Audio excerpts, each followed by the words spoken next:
Bueno, vamos a empezar con los temas electorales. Vamos a ver a los diferentes candidatos presidenciales que, dicho sea de paso, son un montón, en debates y vamos a ver qué es lo que llegan a proponer para el país. Como son bastantes, tenemos que empezar con algunos de ellos. En este caso vamos a ver la entrevista de Enrique Valderrama, el candidato del APRA, en el canal de PBO. Vamos a ver qué propuestas tienen para nosotros. Vamos a ver si te convence, me convence. ¿Es viable su postura, sus propuestas o no? Como les habíamos anunciado, está presente aquí en el set de PBO el candidato presidencial del APRA, Enrique Valderrama. ¿Cómo estás, Enrique? Buenos días. Muy buenos días, encantado de estar en PBO, como siempre, estimado Quique. Estamos abriéndole las puertas a todos los candidatos que postulan. ¿Cuáles son tus últimas actividades? Entiendo que has estado haciendo una gira con la intención de levantar al APRA con, digamos, estas actividades, teniendo en cuenta pues de que las encuestas hasta el momento, de acuerdo a quien cree en las encuestas, no lo favorecen. ¿Qué opinión te...? Enrique Valderrama, candidato por el APRA, tiene una finalidad que en principio es revivir el partido del APRA, ya que, como lo menciona, en las encuestas y en los anteriores procesos electorales pues ha tenido un porcentaje muy reducido, ¿no? Ha ido decayendo bastante, así que vamos a ver de qué forma puede levantar esos números. ¿Te da al respecto estos sondeos que ya se están haciendo? Bueno, yo creo que los que tienen que estar más preocupados son los que tienen 3 o 4 años de campaña y no pasan, digamos, del 7% o del 8%. Sí, es un punto muy válido, pero el APRA tiene muchos años también postulando y se ha quedado estancado también, reduciéndose, así que levantar ese porcentaje va a ser complicado, menos con el hecho de que ya no está Alan García, sino está Enrique Valderrama en este caso. Alrededor, por ejemplo, de la última que se ha hecho conocer, hemos tenido hace unos 15 días, según lo que registraban, como tú muy bien señalas, 0,3, hoy día tenemos 0,8, y en senadores estábamos en 1,1 me parece, y ahora estamos en 2. En el caso incluso de las cámaras. Dependiendo de qué encuesta, también hay algunas encuestas que suben un porcentaje a un candidato, bajan a otro y así dependiendo del tipo de encuesta, ¿no? Los que puntean tienen 6. Por lo tanto, la elección está absolutamente abierta y en efecto he estado desplazándome por el interior del país recogiendo y planteando soluciones concretas. He estado en la región Piura hace unos días, sobre todo en la sierra de Piura, planteando la carretera Canchaque-Huancabamba. He estado luego, inmediatamente después, en Lambayeque, planteando el asunto del puerto de Eten, planteando la universidad que se necesita en Olmos, planteando además potenciar el apoyo a los pescadores artesanales, a los productores del campo con el tema del crédito.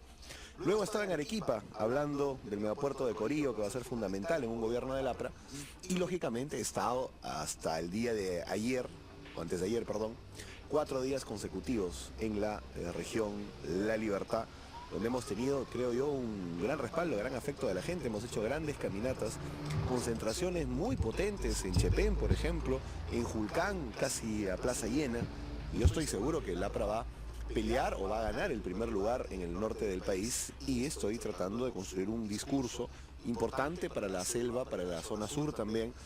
Obviamente, dependiendo de la tendencia política de cada candidato, para algunos sectores van a ser más fáciles dominar un porcentaje interesante en el norte, otros en el sur.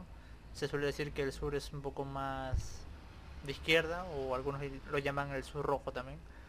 El norte, pues bueno, ahí tienen ciertas divisiones también. Voy a estar en Patás, voy a estar en el Brain, voy a estar en las zonas altas del sur del país, y creo que eso nos va a traer votos importantes, ¿no? Siendo tú uno de los candidatos presidenciales, Enrique, más jóvenes que tenemos ahora, y es la primera vez que estás, digamos, en esta terna representando a un partido histórico, ¿eres consciente que esto es una ya moledora de carne de lo que se viene en la campaña? Es cierto, el candidato Enrique Valderrama es uno de los postulantes más jóvenes. Ese tema de la juventud a veces puede llegar a ser tema determinante, como cuando uno dice que es joven es porque a veces le puede faltar experiencia, y por el lado contrario, si un candidato ya es muy mayor, dice no, este ya no me convence tanto, ya no va a desenvolverse de una mejor forma y ágil, entonces pues ahí eso es por los opuestos. España, ¿cuál dirías que sería tu mensaje a aquellos jóvenes que, como tú, quieren conocer más allá del candidato, no una típica, digamos, propuesta popaluchenta o populista, como llamémosle así, ¿no? ¿Qué diferencia a Enrique Valderrama de otros candidatos de tu generación? Bueno, mira, soy el candidato más joven de la elección del partido más antiguo y más institucional. La gente quiere definitivamente un rejuvenecimiento de la política, un cambio de la política, una renovación de la política, pero eso podría abrir la puerta a proyectos aventureros, a proyectos, digamos, de una u otra manera improvisados. Más que una renovación de cuadros de personas en los partidos tradicionales, lo que quiere es gente nueva, casi sin experiencia alguna o totalmente novedosos, ¿no? A renovar está bien, en el caso del APRA, bueno, está renovándose con Enrique Valderrama, pero al ser el partido del APRA hay un antiaprismo que podría llegar a resurgir y eso puede complicarse las cosas para él, ¿no? Nosotros tenemos la garantía de que venimos rodeados de un equipo técnico muy fuerte que hemos tenido en la interna y que ahora se ha potenciado con exministros del segundo gobierno que se han sumado afectuosamente. El equipo técnico, las personas que están detrás del candidato principal, va a ser muy importante también, así como los congresistas que está llevando, pues. Así que es otro punto a tener en cuenta, pues. A potenciar el mensaje del APRA, como Jorge Villasante, como Carlos Vallejos, como Abel Salinas, como tantos otros que están ahora construyendo estas propuestas o potenciando estas propuestas con nosotros. Y particularmente decirles que vamos a empezar a hablarle concretamente a la gente joven, a la que le digo que haga política, que se involucre en el debate público, porque es la única manera de que cambie realmente las cosas en el país, tal y como está en este desastre que hemos vivido en los últimos años. La verdad es que sí, de una o de otra forma, no necesariamente de manera activa, sino informarse, votar bien, aunque sean pequeñas cosas, pueden llegar a ser un gran cambio, ya que la mayoría de personas en realidad no quiere saber absolutamente nada en la política y eso puede llegar a ser bastante perjudicial pues en los gobiernos electos. Sin la presencia del APRA, concretamente a ellos estamos preparando un impulso muy fuerte a nivel de empleo juvenil, a nivel sin duda del tema educativo, donde aumentaremos el presupuesto y mejoraremos las oportunidades, e incluso a nivel de acceso a la tecnología. Muchos de los emprendimientos juveniles, gran parte de ellos, tienen que ver con el tema tecnológico. Vamos a hacer una reforma alrededor del tema de los impuestos para que pueda ser más accesible la tecnología a la gente joven para emprendimientos juveniles. Incluso vamos a evaluar algunos bonos referidos a emprendimiento juvenil digital, ¿no? Si hay algo que se está discutiendo, por lo menos aquí en el análisis político... Son temas interesantes. El punto central de esta campaña va a ser el tema de por lo menos en Lima, Trujillo y en otros sectores golpeados por la delincuencia, es el tema de la inseguridad ciudadana. Luego vienen temas, los clásicos, ¿no? Los que afectan tanto la vida de la persona misma, ¿no? Principalmente, ¿no? En una escala de prioridades. Seguridad, salud y educación, esencialmente, ¿no? Político en PBO es la unidad del APRA, puesta en tela de juicio. Los pesos pesados del APRA, Jorge de Castillo, Javier Velázquez Quesquén, digamos, todos los pesos pesados, Mauricio Mulder, por nombrar algunos, no los vemos cohesionados en torno a tu candidatura. Esto es una falsa idea que tenemos nosotros porque no hemos visto, digamos, una presentación donde todos estén reunidos en este mismo objetivo. ¿Qué cosa nos puede decir al respecto, Enrique? Bueno, mira. Eso también es bastante cierto porque para que haya salido y escogido el APRA a Enrique Valderrama como candidato presidencial del APRA, han tenido sus elecciones internas, cosa que está bien, en teoría, en donde podrían postular pues los que quisieran dentro del partido y luego ya elegir a su candidato final, que en este caso fue Valderrama, ¿no? Pero no recuerdo el número exacto, pero fueron más de 10 candidatos divididos en el APRA.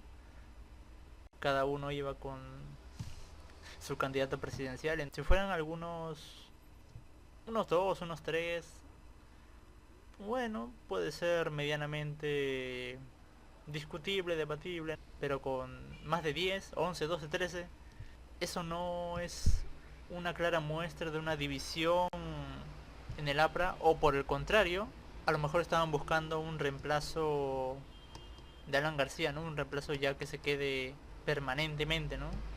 Varios partidos políticos, en realidad lo que uno reconoce o destaca de ellos es una sola persona dentro de todo el partido, ¿no? El que destaca, ¿no? Del APRA, ¿quién era en su momento? Alan García. Años anteriores a Aya de la Torre. Así podríamos decir lo mismo, ¿no? Keiko con el Fujimorismo, Acuña y entre otros más, ¿no? Y ver un partido dividido como que no inspira mucha confianza, que digamos, ¿no? Además de otros problemas que pueden tener ellos. Mira, ha habido, digamos, un nivel de polémica, que es verdad, alrededor de 3 espacios fundamentales: la Cámara de Diputados de Lima, la Cámara de Senadores Nacional y el Parlamento Andino. He esperado con paciencia que estos diferendos electorales terminen. Ya han terminado el día de ayer.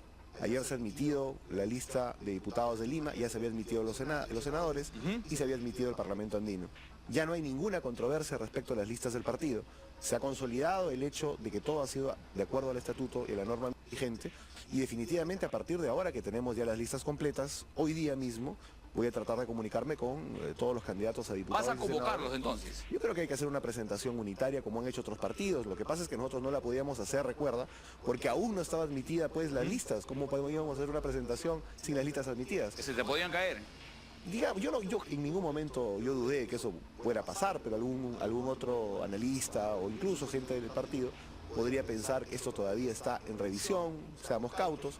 Ahora que ya están admitidas, yo creo que hay que hacer una presentación como la han hecho otros partidos, tampoco hace tanto tiempo, hay varios partidos que lo han hecho recientemente. Estoy planteando que sea en unos días y creo que eso va a ser una muestra al país de que valdrá para tener una campaña unitaria. Claro. Entonces vas a convocar a lo digamos, O por lo menos sería lo ideal que estén unidos, ¿no? denominados pesos pesados. A todos aquellos que sean candidatos, que en efecto están los exparlamentarios todos de candidatos, definitivamente, fraterna y afectuosamente, tenemos que estar todos juntos. Como en toda familia hay diferencias, ¿no? En toda familia hay discrepancias. ¿Tú dirías que estas discrepancias ya se han resuelto? ¿Te tomarías un café con Mauricio Mulder? Sí, ¿Te claro. tomarías con Javier Velázquez Quején? ¿Carla García es tu amiga, es tu compañera? Mira, la última reunión que he tenido con Carla ha sido creo que hace 3 semanas, antes de que estallara, digamos, esta polémica alrededor del tema de las listas. Pero no tengo ningún problema personal con ella, me cae bien. Las 2 veces que nos hemos sentado a conversar en persona han sido conversaciones bastante amenas. Creo que es una persona que puede tener mucha atracción electoral, es muy simpática, muy carismática. Y creo que he tenido buenas conversaciones a lo largo de estos años, tanto con Mulder como con Del Castillo. Hemos tenido diferencias de orden de posición política, pero nada personal, nada que no se pueda arreglar. Como tú dices, dentro de una casa a veces uno se pelea con el hermano, con el tío, etcétera, y yo creo que eso no hace que la casa se rompa o se incendie, ¿no? No, claro, yo recuerdo en algún momento estaban en la bancada pista Jorge del Castillo y Mauricio Mulder y estaban medio peleados, y aún así, digamos, los dos, Ahora, este punto de las fricciones que ha tenido el APRA, tanto de ahora como de antes, mucho más ahora, y los problemas que ha tenido tanto en las elecciones anteriores, puede deberse a estos temas, ¿no? Que hayan habido varias divisiones, o sea, aparte de del fallecimiento de Alan García, divisiones internas pueden llegar a perjudicar el partido también. defendían los intereses del partido aprista. O sea, esto no es antinatural para el APRA de que tengan, digamos, divergencias internas, ¿no es cierto? Sí, porque además el APRA es un partido democrático, no es un vientre de alquiler, no es un plan familiar, no es un partido de universidad. Y como el APRA no tiene dueños, lógicamente hay tendencias dentro del partido que hemos... Bueno, dueños ahora no los tiene. Y como tal no los ha tenido, pero ha tenido figuras representativas que en cierta forma hacían las cosas mucho más fáciles, ¿no? Es más fácil tener una cabeza fija arriba principal que tener varios bloques, varios grupos donde tienen que concertar cada uno de ellos, coordinar para tomar decisiones, ¿no? Que claro, es más democrático, más plural, pero demora más. Tenía una primera etapa de un enfrentamiento, digamos, o una competencia interna por lograr la nominación, y hoy día toca consolidar, una vez que el tema electoral ha sido resuelto, consolidar una unidad que vaya detrás de un mensaje de cambio social fundamental en el país, que hoy día adolece de liderazgo. El tema de la seguridad ciudadana, el tema de la generación de empleo, el tema de la educación, la salud, tan descuidados en todo el país. particularmente en el norte que acabo de visitar, ¿no? A ver, Y esta vamos. convocatoria, perdón, discúlpame, Quique, esta convocatoria va a ser en la Casa del Pueblo, la próxima reunión que tienen que tener para Yo presentarse creo que la todos. presentación de los candidatos del partido de todo el país debería ser en la Casa del Pueblo Alfonso Ugarte. Yo estoy seguro que la compañera secretaria general Belén García no va a tener ningún problema, tenemos una gran relación, y diría yo que es incluso amiga mía y creo que va a ser un papel muy importante de candidata a diputada por Ica, ¿no? A ver, vamos a temas de coyuntura. Tú has mencionado en una de tus últimas entrevistas que precisamente Fuerza Popular ha sido cómplice Ya. de un presunto blindaje a José Gerí en el caso Chifa-Gay y también de Dina Boluarte. ¿En qué sentido ha sido cómplice? Si pudieras puntualizar. Bueno, yo creo Bueno, es evidente, ¿no? Si el presidente José Gerí todavía sigue ahí en la presidencia es porque los votos de Fuerza Popular, creo que también están los votos de Acuña y de Podemos, ¿no? Pero esencialmente son los del Fujimorismo. que quien sostiene a un gobierno absolutamente ineficiente y manchado por la corrupción como el de Dina Boluarte, yo creo que tiene un nivel de responsabilidad en el deterioro que hemos vivido en el país. Definitivamente la señora pues tenía un problema tanto de capacidad, imagínate, solamente para ponerte un caso, el Ministerio del Interior con las rotaciones que han habido y los personajes cuestionados que han estado al frente del Interior durante el gobierno de Dina Boluarte y los que han estado en el sector justicia, algunos incluso repetidos como el señor Santibáñez, que lógicamente ahora entendemos que en parte era una cuota del señor Acuña porque ahora va de candidato al Senado.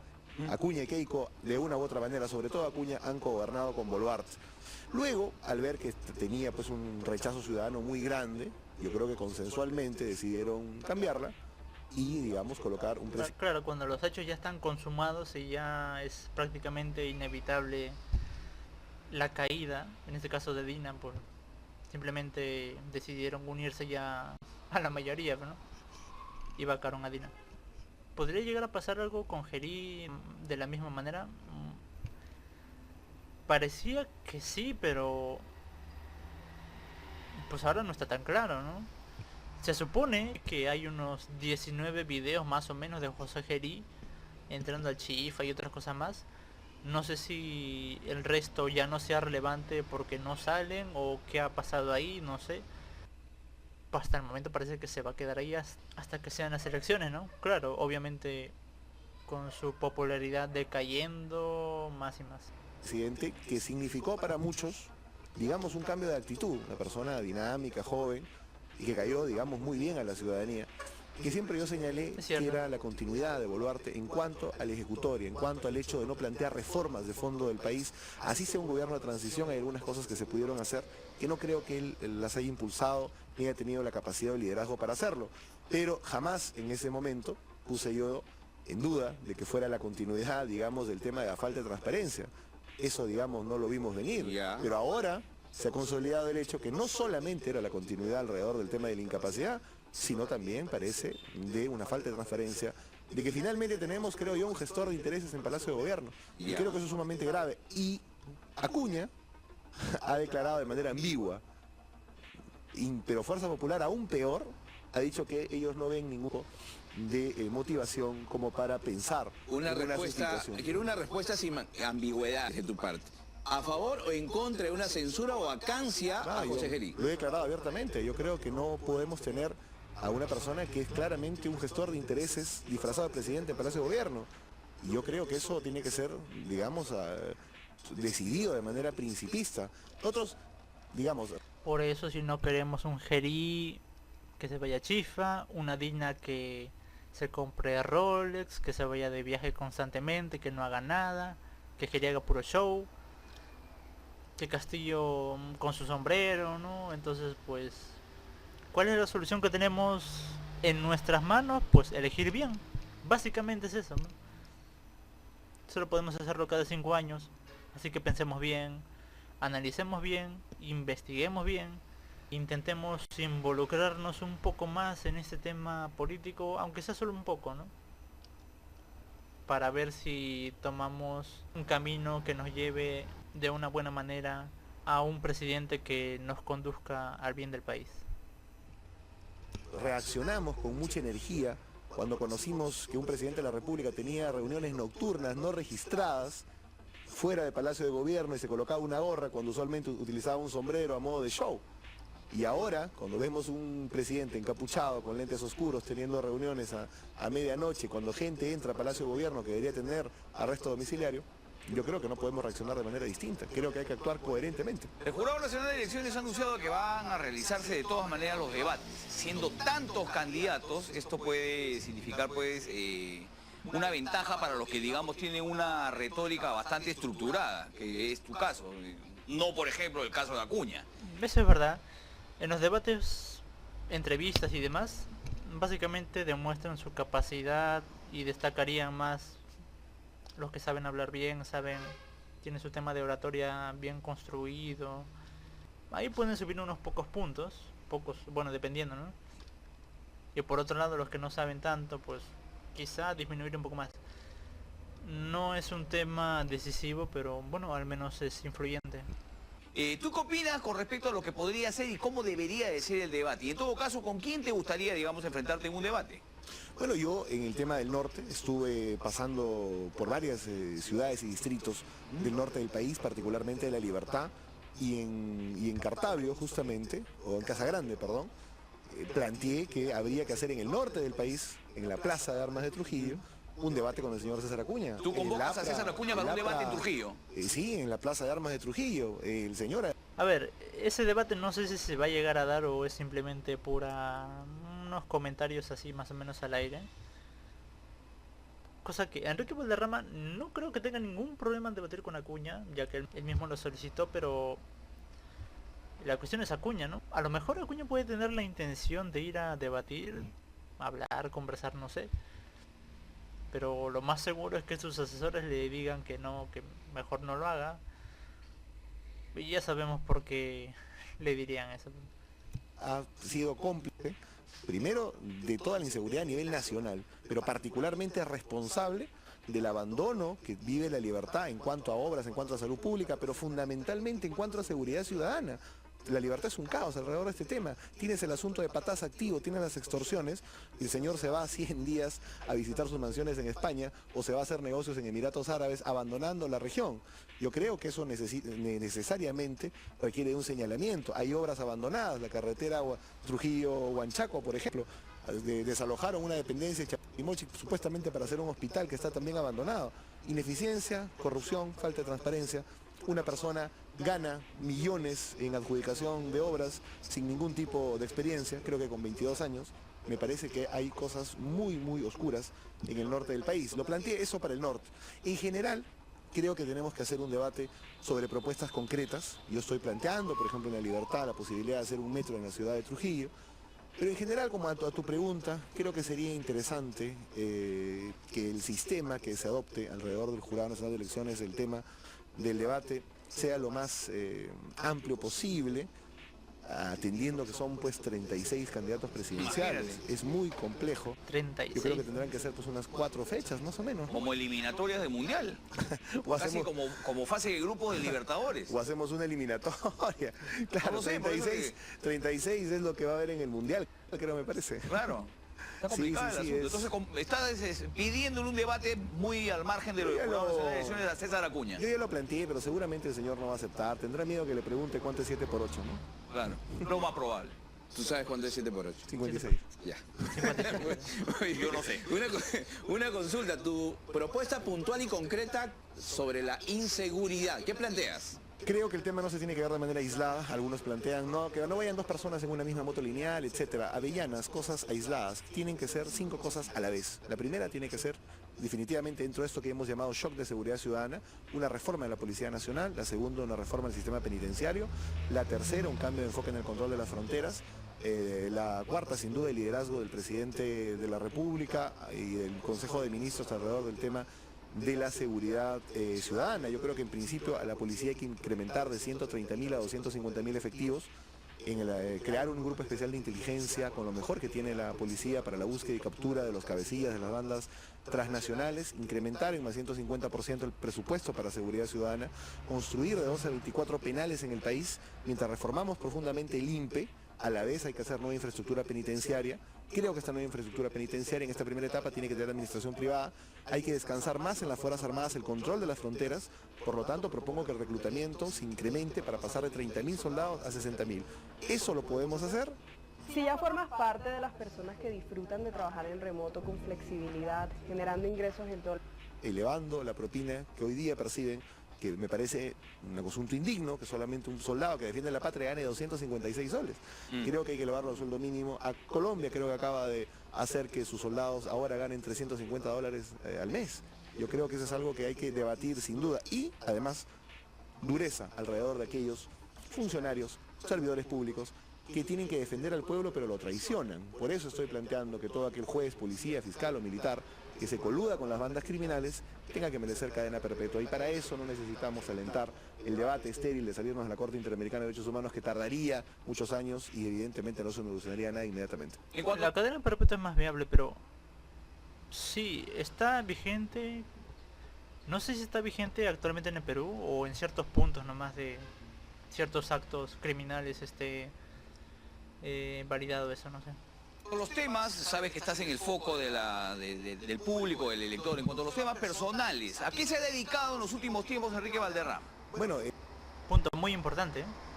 he estado 9 años alrededor del tema de la construcción en el país. He gerenciado dos pequeñas empresas constructoras. Hemos construido aproximadamente 400 viviendas sociales, 350 viviendas sociales durante ese tiempo, asociado al programa de techo propio, tanto en el norte del país como en la selva. He sido incluso vocero de las MIPES de construcción durante esos años porque se ha ido reduciendo de alguna u otra manera la incidencia de la construcción de la vivienda social en el país, asunto que estoy volviendo a poner sobre el debate con la posibilidad de construir 400.000 viviendas sociales en los próximos 5 años, hasta el 2022 o 23 en este espacio.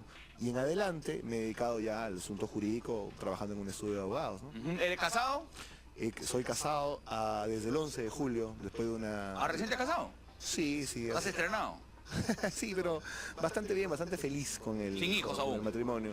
No tenemos planes de tener hijos todavía, pero sí en algún momento, lógicamente. Por ahora tenemos 2 gatitos nada más. En cuanto a tu patrimonio, ¿tienes vivienda, tienes auto? Cuéntanos un poco, porque la gente quiere saber. Más o menos.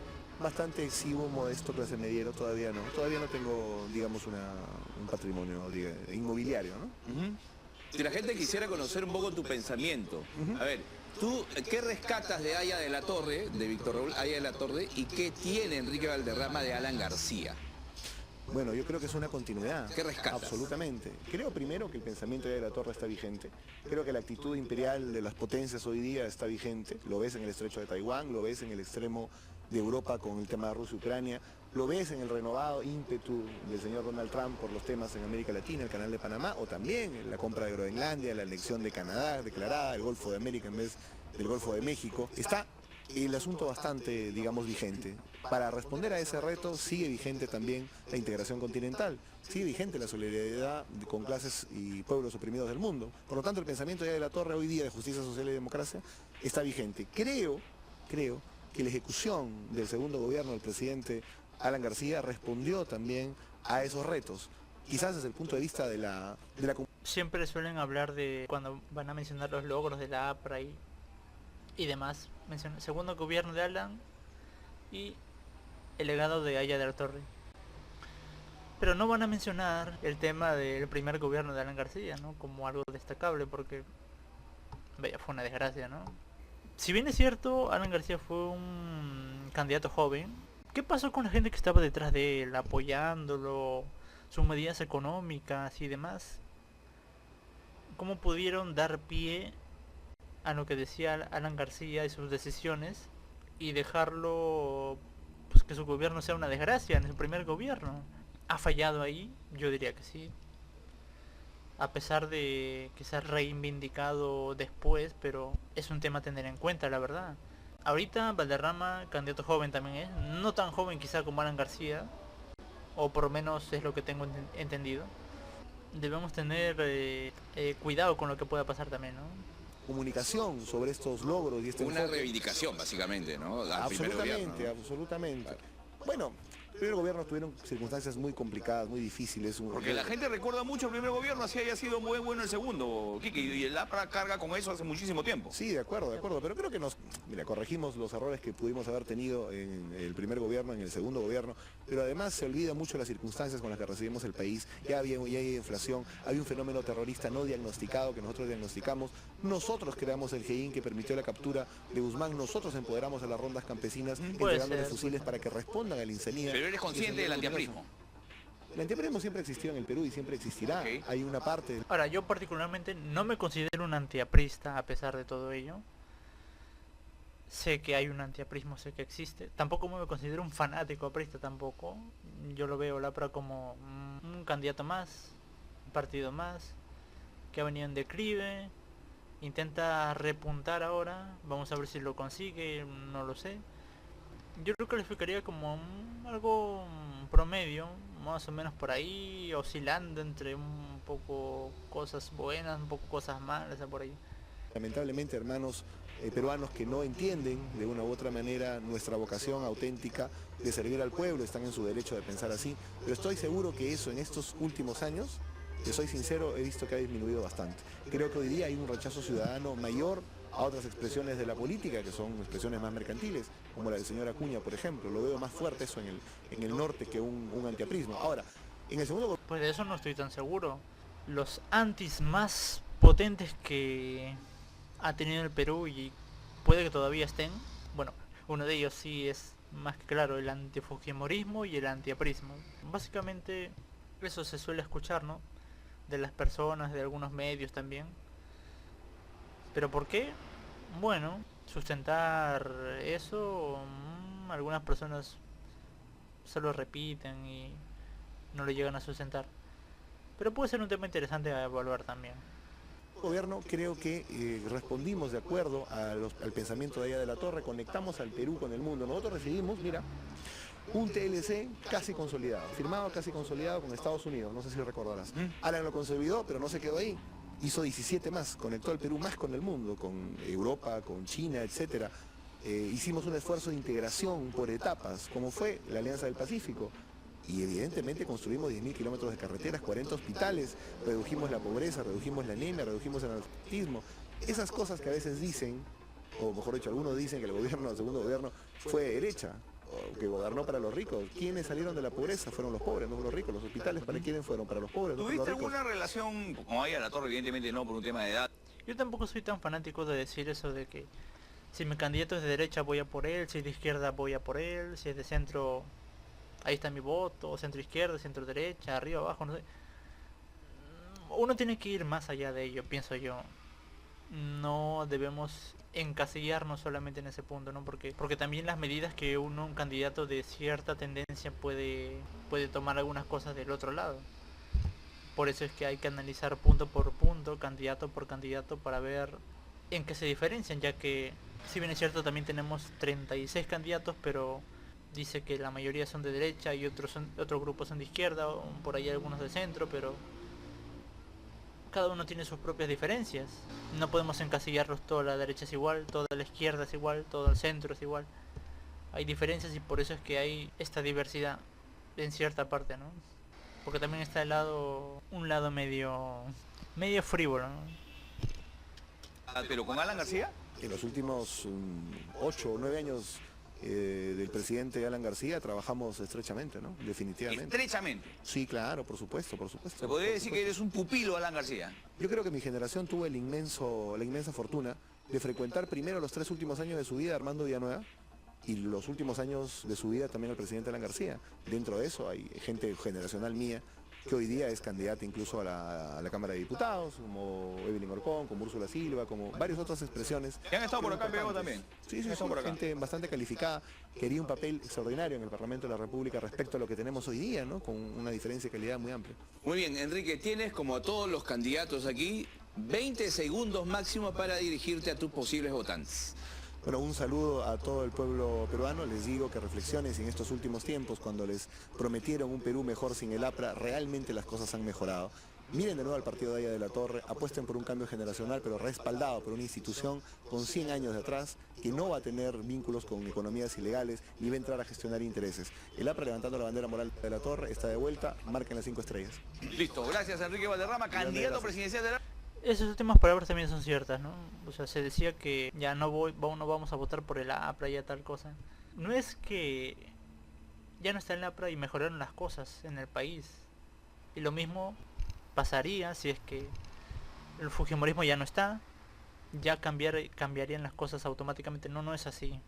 Lamentablemente no es así. Ojalá fueran así porque sería algo muy sencillo, ¿no?